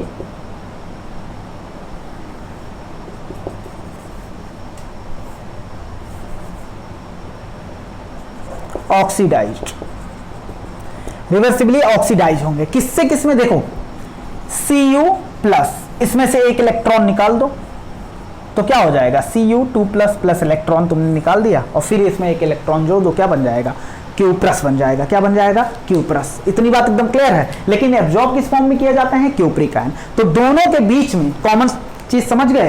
तो रिवर्सिबली ऑक्सीडाइज्ड होते हैं कि नहीं होते हैं, ये भी रिवर्सिबली ऑक्सीडाइज्ड हो सकते हैं और ये भी क्या हो सकते हैं, रिवर्सिबली ऑक्सीडाइज्ड हो सकते हैं। ये जो होता है Fe2+ से किसमें कन्वर्ट हो सकता है, Fe3+ में। ये कॉपर से किसमें, Cu+ से किसमें कन्वर्ट हो सकता है, Cu2+ में। किसमें कन्वर्ट हो सकता है भैया, Cu2+ में। अब देखो भैया इसका अलग अपना पढ़ेंगे। जैसे मैग्नीशियम में हमने क्या कर लिया था, पहले दोनों का सेम पढ़ लिया था, उसके बाद इसको अलग पढ़ेंगे और इसको क्या पढ़ेंगे, अलग पढ़ेंगे। देखो आयरन जो होता है, आयरन ये जो होता है, आयरन जो होता है ये कंपोनेंट होता है। देखो अगर तुमसे पूछ ले रिक्वायरमेंट इसकी, required by largest amount, largest amount, सबसे ज्यादा कौन रिक्वायर, किसकी रिक्वायरमेंट होती है, किसकी रिक्वायरमेंट होती है, आयरन। कहोगे सब दिमाग उमाग सही है, अभी तो भैया आपने ये बोला कि सबसे ज्यादा रिक्वायरमेंट किसकी होती है, कार्बन हाइड्रोजन ऑक्सीजन के बाद नाइट्रोजन की। लेकिन फिर वही कह रहे हैं कि सबसे ज्यादा रिक्वायरमेंट किसकी होती है, लार्जेस्ट अमाउंट में रिक्वायरमेंट किसकी होती है, आयरन। दोनों बातें सही हैं, नहीं मानेंगे, मानोगे अभी। माइक्रोन्यूट्रिएंट में अगर पूछ ले कि माइक्रोन्यूट्रिएंट में कौन सा न्यूट्रिएंट जो सबसे ज्यादा रिक्वायरमेंट होता है, तो क्या लगाओगे, आयरन। अगर ना तो मैक्रोन्यूट्रिएंट बोले ना तो माइक्रोन्यूट्रिएंट बोले, पूछ ले सबसे ज्यादा अमाउंट में कौन रिक्वायर्ड होता है, तो लगाओगे नाइट्रोजन। लेकिन अगर उसने कह दिया माइक्रोन्यूट्रिएंट में सबसे ज्यादा कौन रिक्वायर्ड होता है, तो क्या लगाओगे, आयरन लगाओगे कि नहीं लगाओगे। चलो अब देखना अगला बात, कंपोनेंट होते हैं, ये घटक होते हैं, कंपोनेंट ऑफ प्रोटीन। किसके कंपोनेंट होते हैं, प्रोटीन। कौन कौन से प्रोटीन, देखना एक है FeS प्रोटीन, सल्फर आयरन या आयरन सल्फर प्रोटीन। उसके बाद जो होता है साइटोक्रोम, ये सब क्या होता है, सब पढ़ेंगे ETS में। साइटोक्रोम, इसके भी क्या होते हैं, ये कंपोनेंट होते हैं। इसमें भी क्या होता है, क्या पाया जाता है, आयरन। देखो इसमें आयरन पाया जा रहा है कि नहीं। अब तुम लोग कहेंगे सर आई से लिख दो तब मजा आया, आयरन आई से नहीं लिखेंगे भैया, हम लिखेंगे किससे, Fe, फेरिक, Fe उठा लिया हमने। अब देखो प्रोटीन ये किसमें मदद करते हैं, हेल्प इन ETS। ये प्रोटीन इलेक्ट्रॉन ट्रांसपोर्ट सिस्टम में क्या करते हैं, मदद करते हैं। और उसका कंपोनेंट, इसका कंपोनेंट क्या होता है, आयरन। क्या होता है भैया, आयरन। अब देखना ये जो होता है, क्या आयरन जो होता है वो एक्टिवेट करता है कुछ, क्या किसको एक्टिवेट करता है, कुछ एंजाइम। और उस एंजाइम का तुम याद रखोगे नाम, कैटालेज एंजाइम। क्या नाम रखोगे भैया, क्या नाम याद रखोगे, ये एक्टिवेट करता है किस एंजाइम को, बहुत मुश्किल है भैया, ये पढ़ते चलना तभी वो कर पाओगे। हम अपने तरीके से क्लास में पढ़ाते तो एकदम रटवा देते, लेकिन हमें पता नहीं चल रहा तुम्हें रट पाएगा कि नहीं रट पाएगा, लेकिन हम अपनी तरफ से पूरी कोशिश कर रहे हैं। ये एक्टिवेट करता है, एक्टिवेट करता है भैया कैटालेज एंजाइम। किसको एक्टिवेट करता है, कैटालेज एंजाइम को एक्टिवेट करता है। एक बात इसमें से थोड़ा और याद रख लेना, ये क्लोरोफिल के सिंथेसिस के लिए जरूरी होते हैं। क्या क्लोरोफिल में पाए जाते हैं, नहीं, लेकिन क्लोरोफिल के सिंथेसिस के लिए क्या होते हैं, जरूरी। लेकिन मैग्नीशियम जो होता है क्लोरोफिल में पाया जाता है। तो ये जो क्या होता है भैया, ये एसेंशियल, जरूरी होते हैं, essential for synthesis of chlorophyll. Chlorophyll के सिंथेसिस के लिए क्या होते हैं, जरूरी होते हैं। इतनी बात एकदम क्लियर है। चलो फंक्शन बताओ, 3 फंक्शन हमने तुम्हें बताया। क्या बताया, 3 फंक्शन बताया। अब वो 3 फंक्शन कौन कौन से हैं, ये 1 2 3 4 बता दिया। सबसे ज्यादा अमाउंट में चाहिए अगर माइक्रोन्यूट्रिएंट में सबसे ज्यादा अमाउंट में चाहिए। उसके बाद अगर हम बात करते हैं कि ये जो होते हैं, ये क्या होता है, ये कंपोनेंट होते हैं प्रोटीन। किस किस protein, sulphur iron protein, iron sulphur protein. उसके बाद क्या, साइटोक्रोम प्रोटीन, ये किस में मदद करते हैं, ईटीएस में। ये एक्टिवेट करते हैं किस एंजाइम को, दिमाग में रखना भैया, कैटालेज। सीधा क्वेश्चन बन सकता है, कैटालेज को कौन एक्टिवेट करता है, क्या बताओगे, आयरन। उसके बाद ये जो होता है एसेंशियल, जरूरी होते हैं किसके लिए, क्लोरोफिल के सिंथेसिस के लिए क्या होते हैं, जरूरी होते हैं। क्लोरोफिल में पाया कौन जाता है, मैग्नीशियम और नाइट्रोजन भी पाया जाता है। चलो इधर देखना, अब ये एक लाइन है जो देखो लिख दे रहा है पहले, एसेंशियल फॉर, हमारी एनसीईआरटी में लिखा है एसेंशियल फॉर ओवरऑल मेटाबॉलिज्म। जितने भी मेटाबॉलिज्म प्लांट में चल रहे हैं, जितने भी मेटाबॉलिज्म प्लांट में चल रहे हैं, उन सभी मेटाबॉलिज्म के लिए कौन जरूरत है, कॉपर। चलो यहां कॉपर को यार मेंशन कर दिया है, वैसे सभी एलिमेंट क्या होते हैं, जरूरी होते हैं मेटाबॉलिज्म के लिए।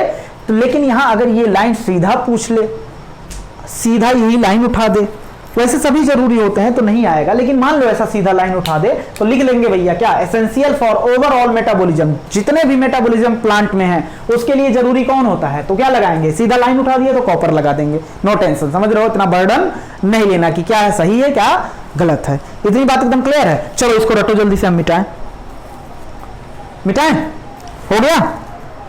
हम चलो बोल दे रहे हैं, आयरन जो होता है वो किस फॉर्म में एब्जॉर्ब किया जाता है, Fe3+ फॉर्म में एब्जॉर्ब किया जाता है। उसके बाद क्या होता है, Fe2+ फॉर्म में एब्जॉर्ब किया जाता है। रिवर्सिबली ऑक्सीडाइज्ड होते हैं कि नहीं होते हैं, बिल्कुल होते हैं। ये कॉपर जो होता है ये किस फॉर्म में, क्यूप्रिक आयन के फॉर्म में एब्जॉर्ब किया जाता है, ये भी क्या होता है, रिवर्सिबली ऑक्सीडाइज्ड होता है। उसके बाद जो होता है हमने बताया, ये रिक्वायर्ड जो होते हैं लार्जेस्ट अमाउंट में चाहिए, लार्जेस्ट अमाउंट में चाहिए। अगर माइक्रो न्यूट्रिएंट की बात करें तो आयरन होता है।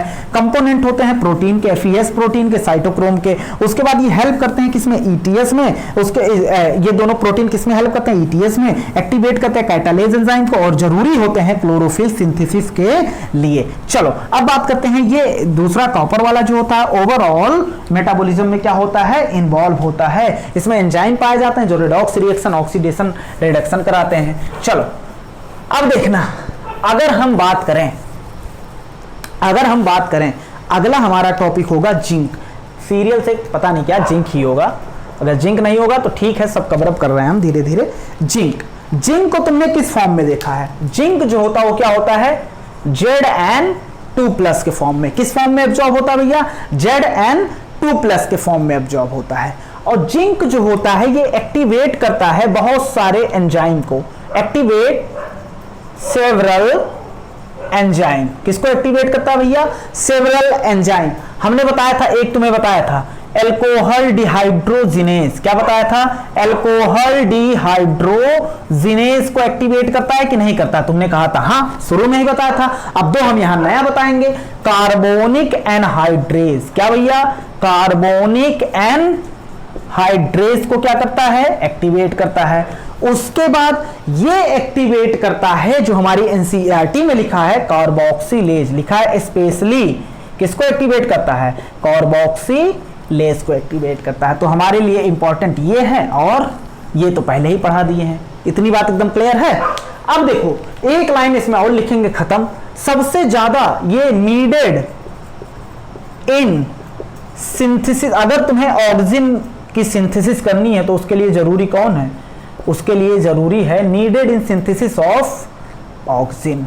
ऑक्सीजन के सिंथेसिस के लिए जरूरी है, सीधा क्वेश्चन उठ जाए, बताओ भैया हमें ऑक्सीजन बनाना है, ऑक्सीजन की सिंथेसिस करनी है, तो कौन से मिनरल एलिमेंट की सबसे ज्यादा जरूरत पड़ेगी, तो क्या बोलोगे, जिंक। क्या बोलोगे, जिंक। जिंक किस फॉर्म में एब्जॉर्ब होता है, Zn2+ के फॉर्म में। उसके बाद ये एक्टिवेट करता है बहुत सारे एंजाइम को, उसमें क्या होगा, एल्कोहल डिहाइड्रोजिनेज, कार्बोनिक एनहाइड्रेज, उसके बाद कार्बोक्सिलेज। इतनी बात एकदम क्लियर। चल अब बात करते हैं, अगला है मॉलिबेडनम। क्या होगा, मॉलिबेडनम। चलो मॉलिबेडनम जो होता है, मॉलिबेडनम नहीं शायद बोरॉन होगा, चलो बोरॉन ही लिख दे रहे हैं, बोरॉन। चलो भैया ये बोरॉन जो होता है ये एब्जॉर्ब होता है BO3 B4O7 2-। देखो क्या एनसीईआरटी में यही बिल्कुल लिखा है एग्जैक्ट। हाँ क्या होता है, BO3 3-। देखो एक बार BO3 एनसीईआरटी में ये लिखा है BO3 3 माइनस, उसके बाद क्या होगा भैया, किस फॉर्म में एब्जॉर्ब होगा, BO3 3 माइनस के फॉर्म में एब्जॉर्ब होगा, और उसके बाद B4O7 के फॉर्म में एब्जॉर्ब होगा। किस फॉर्म में एब्जॉर्ब होगा, B4O7। तो दो फॉर्म में एब्जॉर्ब हो सकते हैं, BO3 3 माइनस, B4O7 के फॉर्म में क्या हो सकते हैं, एब्जॉर्ब हो सकते हैं। अब देखना, ये जरूरी होते हैं, रिक्वायर्ड फॉर, अगर तुम्हें क्या करना हो, अपटेक करना हो और यूटिलाइज करना हो, कैल्शियम को अगर लेना हो और उसको यूटिलाइज करना हो, तो उसके लिए क्या चाहिए, बोरॉन। क्या चाहिए, बोरॉन। अपटेक एंड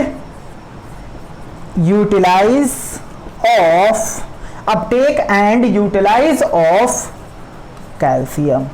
कैल्शियम में क्या करते हैं भैया, मदद करते हैं। उसके बाद जो होता है, ये नॉर्मल मेम्ब्रेन फंक्शनिंग में मदद करते हैं, नॉर्मल मेम्ब्रेन फंक्शनिंग में मदद करते हैं।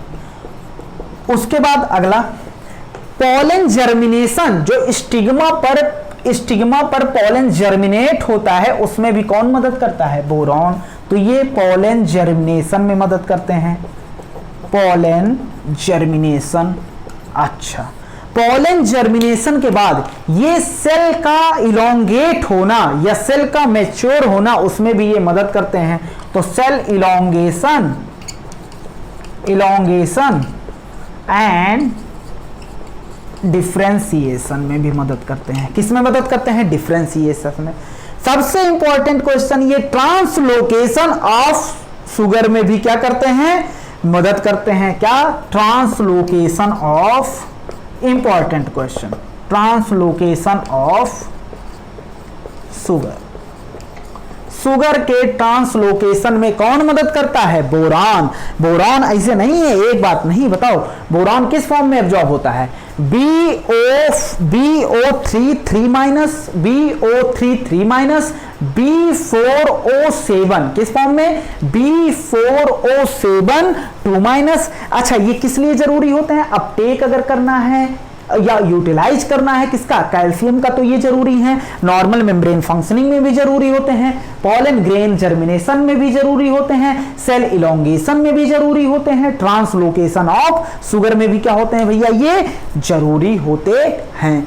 इतनी बात एकदम क्लियर। चलो, हम दोनों को मिटाना चाह रहे हैं, दोनों को मिटा देंगे। जिंक Zn2+ एक्टिवेट करता बहुत सारे एंजाइम, जिसमें सबसे स्पेशली एंजाइम क्या होता है, कार्बोक्सिलेज होता है। उसके बाद ये जो होता है ऑक्सीजन बनाने के लिए जिंक जरूरी है। बोरॉन जो होता है BO3- और B4O7 2- के फॉर्म में एब्जॉर्ब होते हैं, और ये जरूरी होते हैं uptake and utilization of calcium. उसके बाद जो होता है नॉर्मल मेम्ब्रेन फंक्शनिंग, उसके बाद जो होता है pollen germination, cell elongation, differentiation में जरूरी होते हैं। ट्रांसलोकेशन ऑफ शुगर में क्या होते हैं, जरूरी। सबसे इंपॉर्टेंट है ट्रांसलोकेशन ऑफ शुगर, इंपॉर्टेंट सम है लेकिन उसमें देखना। अब अगला होगा मॉलिबेडेनम। क्या होगा भैया, मॉलिबेडेनम। मॉलिबेडेनम देखो, ये एब्जॉर्ब होते हैं MOO2+, MOO2+, MOO2+ के फॉर्म में क्या होते हैं, ये एब्जॉर्ब होते हैं। ये एक्टिवेट करते हैं कुछ एंजाइम, ये कंपोनेंट होते हैं, बहुत सारे एंजाइम के ही कंपोनेंट होते हैं, कंपोनेंट ऑफ सेवरल एंजाइम। जैसे कौन कौन सा, देखो, नाइट्रोजन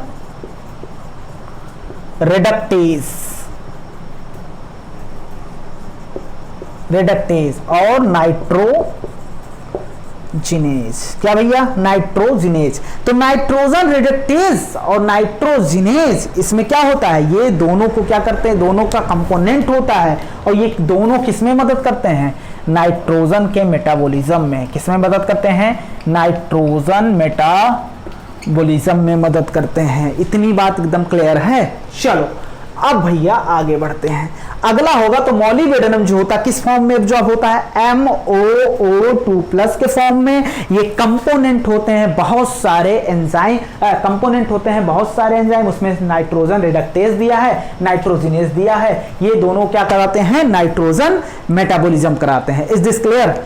चलो, इतनी बात एकदम क्लियर है भैया, आगे बढ़ें।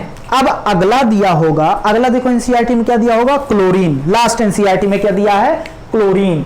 तो चलो भैया एक बार क्लोरीन पे भी नजरें हम देख लेते हैं, डाल लेते हैं। क्लोरीन ही दिया कि उससे पहले कुछ दिया है? चलो क्या दिया है, हाँ हाँ मॉलिब्डेनम के बाद क्या दिया अभी देख लेंगे, कुछ छूटा तो नहीं है, क्लोरीन।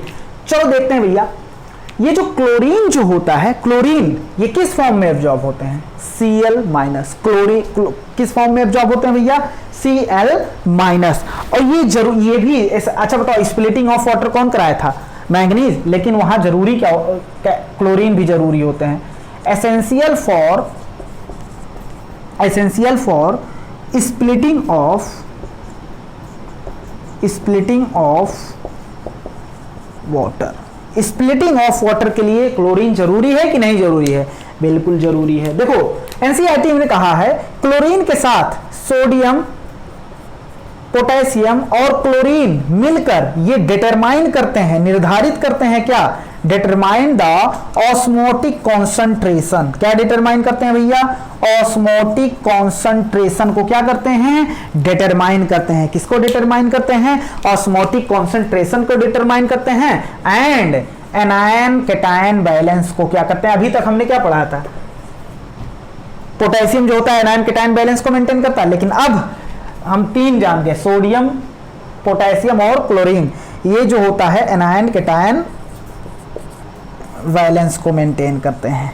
इतनी बात एकदम क्लियर है। चलो तो ये बात हो गई क्लोरीन के बारे में। क्लोरीन किस फॉर्म में एब्जॉर्ब होता है, क्लोरीन जो होता है Cl माइनस के फॉर्म में एब्जॉर्ब होता है। ये एसेंशियल होते हैं किसके लिए, स्प्लिटिंग ऑफ वाटर के लिए एसेंशियल होते हैं, जरूरी होते हैं। ये क्लोरीन Na और K प्लस के साथ मिलकर ऑस्मोटिक कॉन्सेंट्रेशन को निर्धारित करता और एनायन कैटायन बैलेंस करता है। अब लास्ट अपना है जो हम एक्स्ट्रा पढ़ाना चाह रहे हैं, निकिल। क्या है भैया, निकिल। देखना ये एब्जॉर्ब होते हैं Ni2 प्लस के फॉर्म में। किस फॉर्म में एब्जॉर्ब होते हैं, निकिल जो है हमारी एनसीईआरटी में नहीं दिया है, ये थोड़ा बाहर पढ़ाना चाह रहे हैं, बस 2 लाइन, इसमें कोई बहुत ज्यादा नहीं होगा। निकिल जो होता है ये कंपोनेंट होते हैं एक एंजाइम का, उस एंजाइम का नाम है यूरिएज। क्या नाम है, यूरिएज। तो यूरिएज किसको तोड़ेगा, यूरिया को तोड़ेगा, बस खत्म बात। तो ये जो होते हैं कंपोनेंट होते हैं, कंपोनेंट ऑफ यूरिएज। और यूरिएज किसका मेटाबॉलिज्म कराएगा, मेटाबॉलिज्म ऑफ यूरिया। यूरिया का क्या कराएगा भैया, मेटाबॉलिज्म कराएगा। इतनी बात एकदम क्लियर है। चलो इसको जल्दी से रिवाइज करो, हम उसके बाद पूरा रिवीजन करवाते हैं।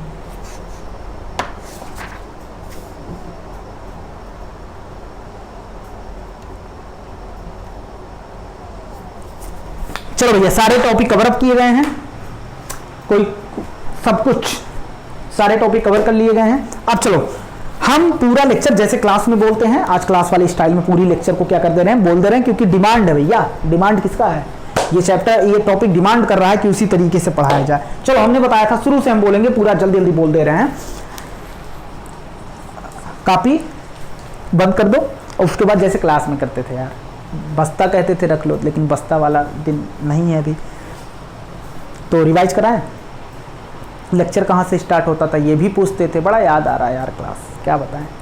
हाँ लेक्चर कहाँ से स्टार्ट हुआ था, role of macro and micro. चलो अभी स्टार्ट करते हैं। बताओ यार कैसे, कोई बैठा होता तो और मज़ा आता, थोड़ी फीलिंग आती, वो बोलता हाँ या ना में जवाब। ये मोबाइल है गधा कहीं का, बोलता ही नहीं है, ना तो हंसता है ना तो बोलता है, सिर्फ इसी को देखो। चलो अब बताओ, हम अपने आप को शीशे में भी देख के बोल सकते हैं, लेकिन हम ही क्या जवाब देंगे, बड़ी समस्या है। चलें, चलो स्टार्ट करते हैं। देखो हमने बताया था, जल्दी जल्दी बोल दे रहे हैं, हमने बताया था क्या, role of macro and micro nutrient का रोल हमने बताया जो होता है, ये बहुत सारे सेवरल फंक्शन होते हैं। जैसे ये जो होता है ये क्या करता है, ये जो होता है ये क्या करता है, परमेबिलिटी ऑफ सेल मेम्ब्रेन को मेंटेन करता है, ऑस्मोटिक कॉन्सेंट्रेशन को मेंटेन करता है, ईटीएस में इसका रोल होता है। उसके बाद जो होता है बफरिंग एक्शन, कैटायन एनायन के बैलेंस को मेंटेन करना। उसके बाद जो होता है ये मेजर कंपोनेंट होता है, मैक्रो मॉलिक्यूल के मेजर कंपोनेंट होते हैं। और क्या होते हैं, ये कोएंजाइम के मेजर कंपोनेंट होते हैं। उसके बाद बात करते हैं, हमने पहला आया था नाइट्रोजन। नाइट्रोजन जो होता है हमें सबसे ग्रेटेस्ट अमाउंट में चाहिए, नाइट्रेट के फॉर्म में एब्जॉर्ब होता है, NO3 NO3 माइनस के फॉर्म में ज्यादातर एब्जॉर्ब होता है, लेकिन नाइट्राइट के फॉर्म में भी एब्जॉर्ब हो सकता है, अमोनियम आयन के फॉर्म में एब्जॉर्ब हो सकता है। ये जो होता है सबसे ज्यादा किसको जरूरत है, कोई भी मिनरल एलिमेंट हो, सबसे ज्यादा मेरिस्टेमेटिक सेल टिश्यू को जरूरत होती है, उस सेल को जो उस सेल को या तो उस सेल को जो मेटाबॉलिकली क्या हो, एक्टिव हो। उसके बाद बात करते हैं हम, उसके बाद बात करते हैं ये नाइट्रोजन जो होता है, ये जो होता है कंपोनेंट होता है, प्रोटीन का होता है, हार्मोन का होता है, विटामिन का होता है, न्यूक्लिक एसिड का होता है। उसके बाद बात करते हैं फास्फोरस। फास्फोरस जो होता है ये क्या होता है,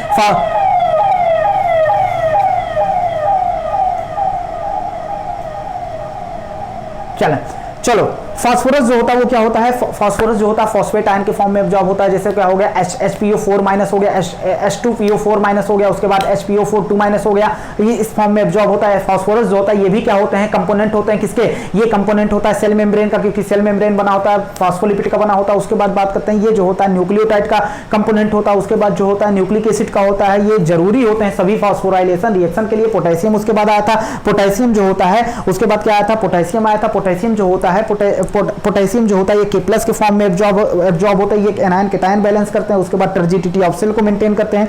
opening and closing of stomata को क्या करते हैं, मेंटेन करते हैं। Opening and closing of stomata को क्या करते हैं, मेंटेन करते हैं। उसके बाद जो होता है ये प्रोटीन सिंथेसिस भी मदद करते हैं। उसके बाद एंजाइम को क्या कराते हैं, एक्टिवेट भी करवाने में मदद करते हैं। उसके बाद जो होता है, उसके बाद हमने बताया था क्या, कैल्शियम जो होता है CO2+ के फॉर्म में एब्जॉर्ब होता है। उसके बाद ये जो होता है CO2+ के फॉर्म में एब्जॉर्ब होता है। ये सिंथेसिस ऑफ सेल वॉल में मदद करते हैं। माइटोटिक स्पिंडल बनाने में भी मदद करते हैं। उसके बाद नॉर्मल फंक्शनिंग मतलब परमेबिलिटी भी मेंटेन करते हैं। उसके बाद जो होता है ये एक्टिवेट करते हैं, कुछ एंजाइम को भी क्या करते हैं, एक्टिवेट करते हैं। ये रेगुलेट करते हैं मेटाबॉलिक एक्टिविटी को। ये कहाँ पाए जाते हैं, ओल्डर रीजन में क्या होते हैं, ये एक्यूमुलेट होते हैं। उसके बाद हमने बताया था मैग्नीशियम और मैंगनीज का कंपेयर कराया था हमने। मैग्नीशियम जो होता है ये भी डाइवैलेंट, मैग्नीशियम ये है मैग्नीशियम, ये है मैंगनीज। ये भी जो होता है मैग्नीशियम जो होता है डाइवैलेंट के फॉर्म में एब्जॉर्ब होता है, ये भी डाइवैलेंट के फॉर्म में एब्जॉर्ब होता है। ये जो होता है, इसमें जो होता है ये भी क्या करता है, मैग्नीशियम जो होता है ये भी उस एंजाइम को एक्टिवेट करता है जो एंजाइम रेस्पिरेशन और फोटोसिंथेसिस में यूज हो रहे हैं। सेम ऐसे मैग्नीज में भी होता है, लेकिन मैग्नीज में हमने एक और बताया था, नाइट्रोजन मेटाबॉलिज्म में जो एंजाइम यूज हो रहे हैं वो मैग्नीज उसको भी एक्टिवेट करता है। मैग्नीशियम के बारे में हमने 3 बात बोला था। पहली बात ये डीएनए आरएनए सिंथेसिस में मदद करता है। दूसरी बात जो होता है डीएनए आरएनए दूसरी बात जो होता है ये कंपोनेंट होते हैं किसके, रिंग स्ट्रक्चर ऑफ क्लोरोफिल के कंपोनेंट होते हैं। और तीसरी बात हमने बताया था ये मैग्नीशियम जो होता है ये मेंटेन करते हैं राइबोसोमल स्ट्रक्चर को। और उसके बाद मैग्नीज में एक बेस्ट डिफाइंड फंक्शन बताया था, क्या होता था, स्प्लिटिंग ऑफ वाटर में क्या करते हैं, मदद करते हैं। उसके बाद हमने बताया था क्या, उसके बाद आया था सल्फर। सल्फर में हमने 2 ही 3 बात की थी। सल्फर को बताया पहले SO4 के फॉर्म में क्या होते हैं, एब्जॉर्ब होते हैं। उसके बाद जो होता है SO4 के फॉर्म में एब्जॉर्ब होते हैं। ये जो होता है दो अमीनो एसिड ऐसा होता है जिसमें सल्फर पाए जाते हैं। जैसे क्या हो गया, सिस्टीन हो गया, उसके बाद मेथियोनिन हो गया, उसके बाद बहुत सारे ये कंपोनेंट होते हैं बहुत सारे विटामिन के, जैसे बायोटिन हो गया। उसके बाद क्या हो गया, थायमिन, THAI थायमिन हो गया। उसके बाद कोएंजाइम हो गया, ये फेरेडॉक्सिन में भी पाए जाते हैं। उसके बाद आया था हमारा क्या, आयरन आया था और कॉपर आया था। आयरन को हमने बताया ये जो होता है फेरिक आयन या फेरस आयन के फॉर्म में एब्जॉर्ब होते हैं। ज्यादा फेरिक आयन Fe3+ के फॉर्म में एब्जॉर्ब होते हैं, जबकि कॉपर जो होता है एक फॉर्म में एब्जॉर्ब होता है, वो क्या होता है Cu2+ क्यूप्रिक आयन के फॉर्म में एब्जॉर्ब होता है। दोनों रिवर्सिबली क्या होते हैं, रिवर्सिबली ऑक्सीडाइज हो सकते हैं। उसके बाद हमने मैग्नीशियम, उसके बाद हमने किस पे बात की, आयरन पे बात की। आयरन जो होता है ये क्या होता है, आयरन के बारे में हमने बताया सबसे ज्यादा पाए जाने, सबसे ज्यादा अमाउंट में रिक्वायरमेंट जो होती है आयरन की होती है, अगर माइक्रोन्यूट्रिएंट की बात करें। उसके बाद जो होता है इसमें जो होता है एक चीज और बताया हमने, ये जो होता है आयरन जो होता है कंपोनेंट होता है FES प्रोटीन का। उसके बाद साइटोक्रोम का, ये ऐसे प्रोटीन होते हैं जो ETS में मदद करते हैं, इलेक्ट्रॉन ट्रांसपोर्ट सिस्टम में यूज होते हैं। उसके बाद बात करते हैं हम कि ये जो होता है आयरन जो होता है ये क्या करता है, कैटालेज एंजाइम को क्या करता है, एक्टिवेट करता है। उसके बाद कैटालेज एंजाइम को एक्टिवेट करता है, ये क्लोरोफिल बनाने के लिए आयरन क्या है, जरूरी है। उसके बाद इसके बगल वाला कॉपर था, कॉपर में हमने एक लाइन बताया, एसेंशियल जरूरी होते हैं। ये क्या जरूरी होते हैं, क्या होते हैं, जरूर ओवरऑल मेटाबॉलिज्म इन प्लांट के लिए क्या कॉपर जरूरी होते हैं। बस सीधा लाइन उठ जाए। उसके बाद एक लाइन इसमें और लिखा होगा, ये इसमें ऐसे एंजाइम पाए जाते हैं जो रेडॉक्स रिएक्शन में मदद करते हैं। इतनी बात एकदम क्लियर है किसमें, कॉपर में। उसके बाद आया था क्या, जिंक आया था। जिंक को एब्जॉर्ब करेंगे किस फॉर्म में, सुनो यार ऐसे खड़े हो गए। जिंक को एब्जॉर्ब करते हैं हम Zl2+ के फॉर्म में एब्जॉर्ब कर सकते हैं। जिंक जो होता है ये क्या होता है, बहुत सारे एंजाइम को एक्टिवेट करता है। अल्कोहल डिहाइड्रोजिनेज हो गया, कार्बोनिक एनहाइड्रेज हो गया, उसके बाद क्या हो गया, कार्बोक्सिलेज हो गया। जिंक जो होता है जरूरी होता है ऑक्सीजन बनाने के लिए, क्या जरूरी होता है, जिंक क्या होता है, सिंथेसिस ऑफ ऑक्सीजन के लिए जरूरी होता है। जिंक के बाद आया था क्या, बोरॉन आया था। बोरॉन जो होता है किस फॉर्म में, BO3 BO3 माइनस के फॉर्म में एब्जॉर्ब हो सकता है, B4O7 टू माइनस के फॉर्म में एब्जॉर्ब हो सकता है। ये जो जरूरी होता है uptake and utilization of calcium के लिए जरूरी होता है, नॉर्मल सेल मेम्ब्रेन फंक्शनिंग के लिए जरूरी होता है। उसके बाद जो होता है ये जो होता है सेल इलोंगेशन के लिए जरूरी होता है, सेल डिफरेंशिएशन के लिए जरूरी होता है। उसके बाद जो होता है ये ट्रांसलोकेशन ऑफ शुगर के लिए जरूरी होता है। उसके बाद आया था मॉलिब्डेनम को एब्जॉर्ब कर सकते हैं किस फॉर्म में,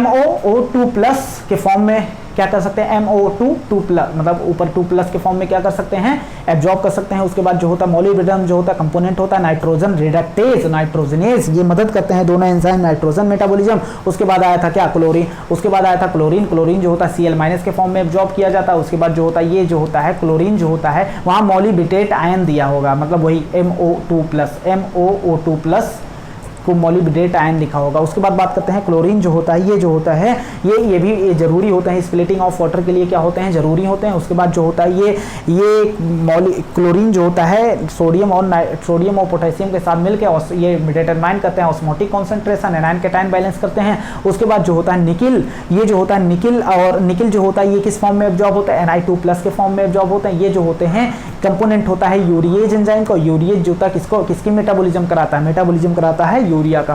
थैंक यू, कल बात करते हैं बाकी।